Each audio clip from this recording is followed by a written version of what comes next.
Grammar को discuss करेंगे।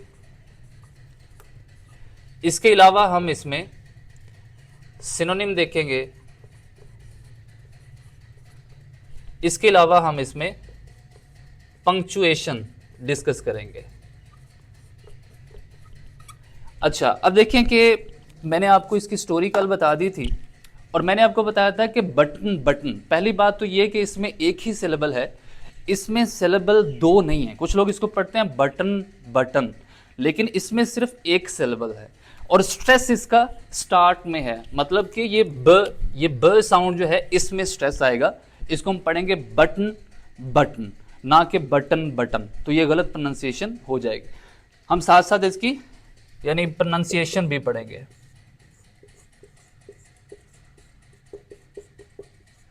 हम इसकी प्रोनाउंसिएशन, ये मैंने ब्लू में इसलिए लिखा है क्योंकि ये प्रोनाउंसिएशन जो है ना ये ज़्यादा इम्पॉर्टेंट है जब आप बोलते हैं। तो मैं कहता हूँ कि जब भी आप बोलें तो हर वर्ड आपका बिल्कुल करेक्ट प्रोनाउंस होना चाहिए। अच्छा, अब देखें कि बटन बटन इसको लिखा किसने? रिचर्ड मैथेसन ने, ये मैंने आपको बताया हुआ था। और ये कौन सी स्टोरी है? ये एक मेलोड्रामेटिक स्टोरी है।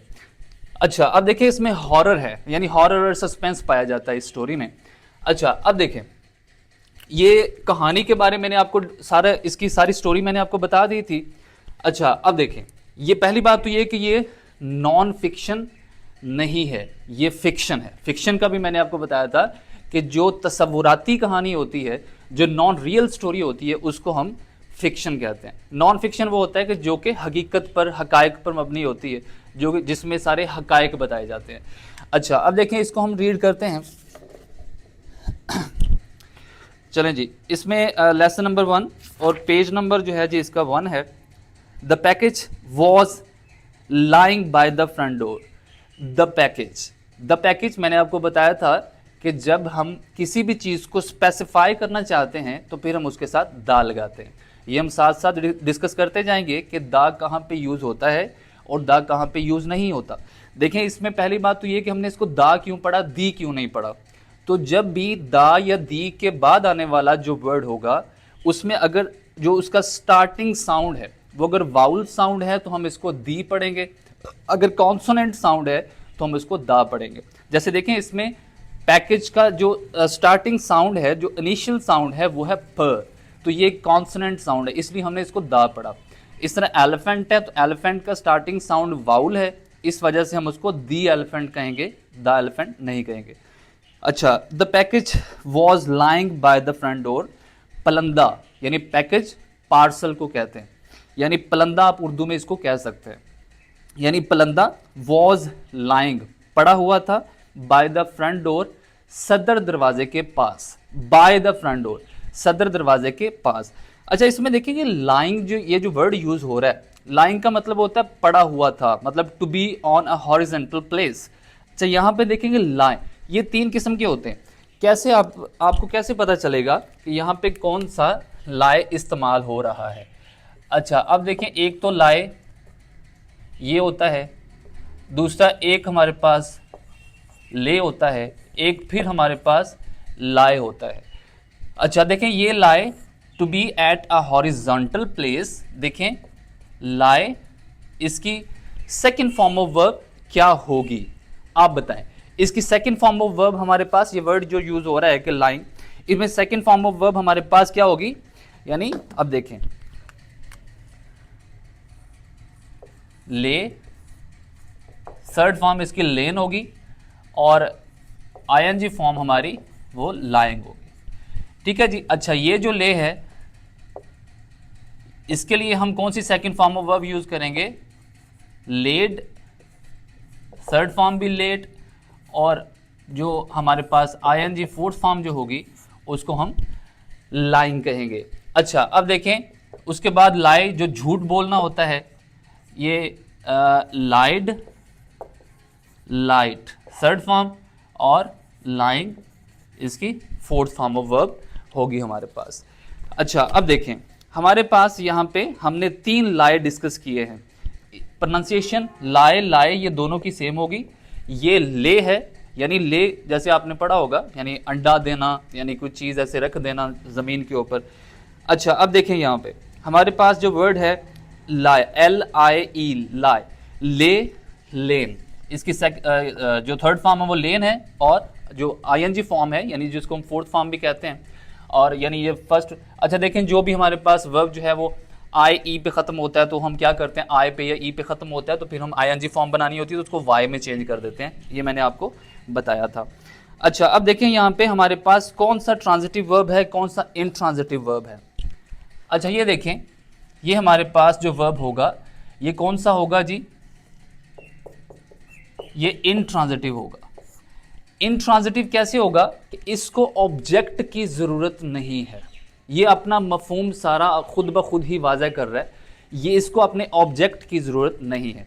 द पैकेज वॉज लाइंग, पलंदा पड़ा हुआ था, बाय द फ्रंट डोर, अब ये उसकी प्लेस बता रहा है, ये प्रेपोजिशनल फ्रेज है, ये उसका ऑब्जेक्ट नहीं। ऑब्जेक्ट क्या करता है, जो कि एक्शन को रिसीव करता है, ये एक्शन रिसीव नहीं कर रहा, ये सिर्फ उसकी प्लेस बता रहा है। इसी तरह मैंने आपको बताया था he went into the room, अब यहाँ पे वेंट जो है वो हमारे पास इंट्रांजिटिव वर्ब है, क्यों, क्योंकि इन टू द रूम जो है ये हमारे पास क्या है, ये एक प्लेस बताई जा रही है, एक डायरेक्शन बताई जा रही है, इस वजह से ये प्रेपोजिशनल फ्रेज होगा। हम अक्सर गो को हम क्या कहते हैं, इंट्रांजिटिव वर्ब।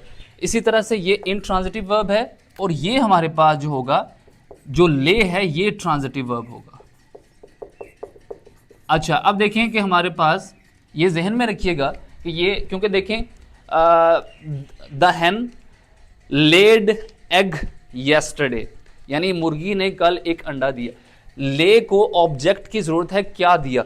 अच्छा अब यहाँ पे देखें ऑब्जेक्ट की जरूरत, यानी इस वर्ब को ऑब्जेक्ट की जरूरत है, ऑब्जेक्ट होगा तभी बात कंप्लीट हो पाएगी, तभी हमारा सेंस क्लियर होगा। अच्छा ये बात की जा रही है, इस वर्ब को ऑब्जेक्ट की जरूरत है, और ये झूठ बोलने वाला आपको मैंने, ये तो सिंपल है। अच्छा देखें यहाँ पे आगे है अ क्यूब शेप्ड कार्टन, अब यहाँ पे हमारे पास क्यूब शेप, ये कंपाउंड एडजेक्टिव है, और इसमें हमारे पास एक डैश यूज हो रही है, यानी जब आप दो एडजेक्टिव्स को जोड़ते हैं तो फिर हमारे पास जो एडजेक्टिव बनता है उसको हम कंपाउंड एडजेक्टिव कहते हैं। अच्छा यहाँ पे हमारे पास डैश यूज हो रही है, इससे पहले अ क्यूब शेप से पहले एक डैश यूज हो रही है। हाँ जी, कौन सी डैश है जी, ये मैंने आपको बताया था, ये कौन सी डैश है, एन डैश है या एम डैश है। हाँ जी, ये देखें मैंने आपको इसके बारे में पहले भी बताया था, चलें रिपीट कर लेते हैं। देखें जो हमारे पास एन डैश होती है, N dash is equal to the length of the letter N, यानी ये जो है एन लेटर जो है उसके मुताबिक हमारे पास होती है एन डैश, और जो एम डैश होती है, एम डैश वो एम लेटर के इक्वल होती है, यानी इसकी लंबाई थोड़ी सी ज़्यादा होती है। ये वैसे बोर्ड पे है तो इसलिए थोड़ा सा, मतलब ये जहन में रखें कि एम डैश लंबी थोड़ी सी होती है और एन डैश उससे छोटी होती है, कंपैरेटिवली छोटी होती है। अच्छा ये देखें, ये एन डैश होती है ना, ये हमारे पास स्पैन ऑफ टाइम बताती है,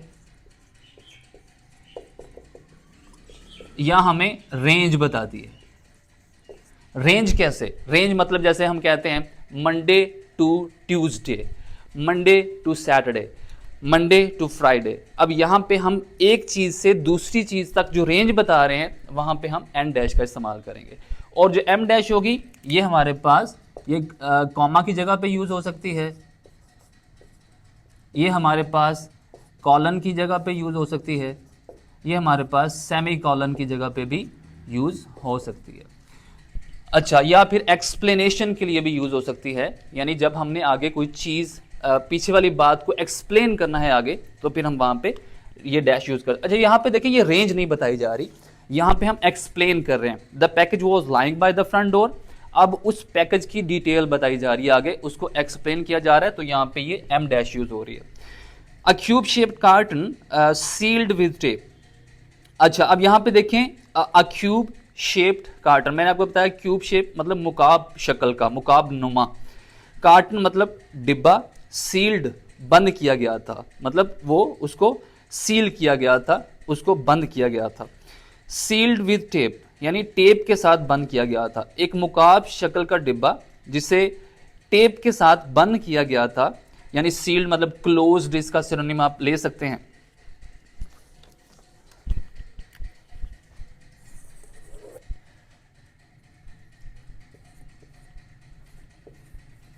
sealed,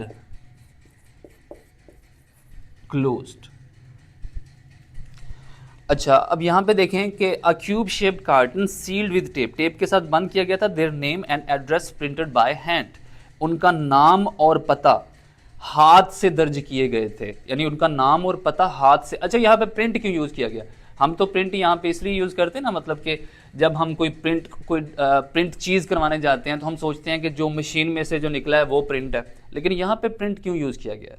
देखिए, प्रिंट का मतलब यहाँ पे प्रिंट इसलिए, प्रिंट मतलब रिटर्न, लिखा इसलिए गया जब आप हर लेटर को सेपरेट लिखते हैं, ज्वाइनिंग लेटर में नहीं लिखते. जब ज्वाइनिंग में लिखेंगे फिर आप रिटर्न यूज़ करेंगे, फिर आप वहाँ पे राइट यूज़ करेंगे.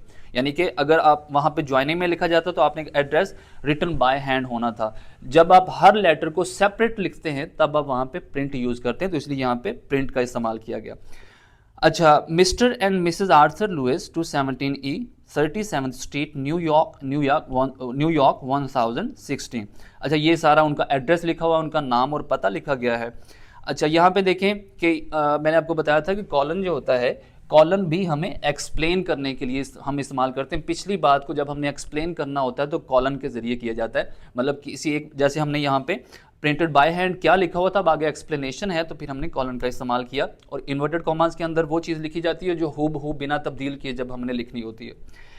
New York, Norma picked it up, Norma ने इसको उठाया. किसको उठाया? उस पलंदे को, उस पैकेज को उठाया. Norma picked it up, Norma ने इसको उठाया. अनलॉक द डोर, दरवाज़ा खोला. And went into the apartment, और रिहाइश गाह में चली गई. जब हम मुख्तलिफ फ्रेसेस इस्तेमाल कर रहे होते हैं तो हर फ्रेज को अलग, एक दूसरे फ्रेज से अलग करने के लिए हम क्या करते हैं? कॉमे का यूज़ करते हैं. अच्छा, and went into the apartment. अच्छा, यहाँ पे इन टू इस्तेमाल किया गया. देखें, हमारे पास हम जो है देखते हैं कि इन होता है और एक ऑन होता है. ये जो इन और ऑन है इनको हम कहते हैं स्टैटिक प्रेपोजिशंस. ये हमारे पास स्टैटिक प्रेपोजिशन होती है. मतलब मैं कहता हूँ she is in the room, it means she is already there, वो वहां पे पहले से मौजूद है, वो हरकत करके मूव करके नहीं गई. ठीक है. The book is lying on the table, यहाँ पे मतलब ये है कि किताब वहां पे पहले से पड़ी हुई है. अच्छा, उसके बाद हमारे पास जो होता है वो इन टू है और ऑन टू है. इनको हम कहते हैं डायनामिक प्रेपोजिशंस.